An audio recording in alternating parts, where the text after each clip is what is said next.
Hi and welcome again. My name is Asaf Dahan, Director of Threat Research at Palo Alto's Cortex XDR team.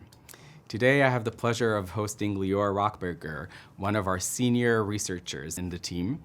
So Lior, thank you so much for joining us. Thank you for having me. So Lior, you recently published a really interesting blog about node stealer malware and a very interesting campaign surrounding it. Can you tell our viewers a little bit about that? Sure. So Node Stealer is a malware that was designed specifically to steal Facebook business accounts. And it's actually part of a larger trend that we saw over the last year and a half of malware that are designed specifically for those purposes that are getting popularity. So account takeovers Exactly. at scale. So you talk about Node Stealer 2.0, right? So I imagine there's a previous version. What can you tell us about this new malware? So perhaps the most notable change between the old variant of Node Stealer and the newer one that we've discussed in the blog is that this time the threat actor used Python rather than JavaScript to write the code.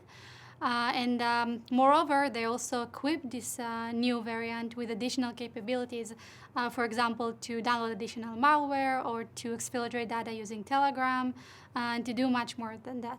Okay, so we have like a change of coding language, the switch from JavaScript to Python, and a whole new capabilities or a set of capabilities that the attackers added on top of the older version. Let's say an endpoint gets infected with Node Stealer 2.0.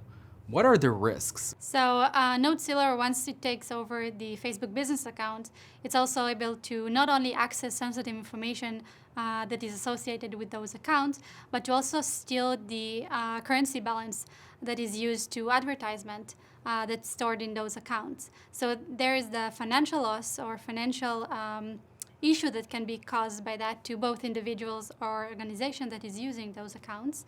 And besides that, there is, of course, the reputation damage that can happen because once the threat actor is compromised the account, he's able to do whatever he wants with it or publish and post whatever he wants with it.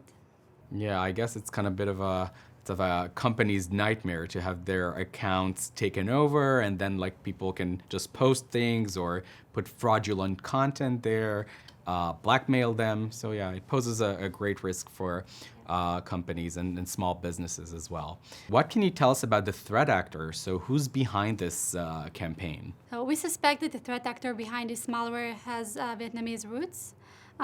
When we looked into the code, we actually found different references to Vietnamese language.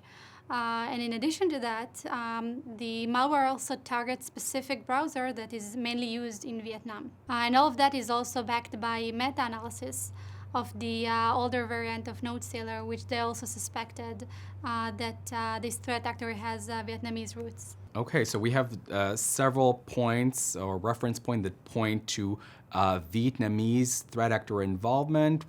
Do you think it's more of a cybercrime type of operation, nation state?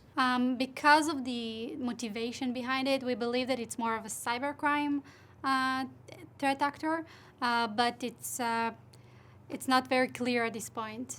So it's still being investigated. Yes, exactly. So can you share with our viewers how does Cortex help to protect and detect such activities related to Node Stealer 2.0? So Cortex uses multi-layer protection that it's not only based on static analysis, but also behavior of different malware. One of the modules that Cortex uses is the Credential Gathering Protection module, which helps it to detect and prevent credential theft, including the methods that used by Node Stealer. This is really important because, without obtaining password, without the ability to harvest passwords, this malware cannot function, and I think many other malwares. So this is a really important module that we have. So this is really interesting research, and Node Stealer 2.0 is quite an interesting malware on its own. Any final thoughts before we part ways?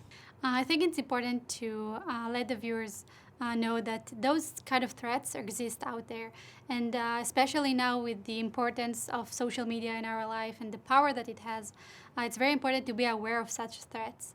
It's also important to make sure that you use two-factor authentication, that you protect and use a hard password in your social media accounts.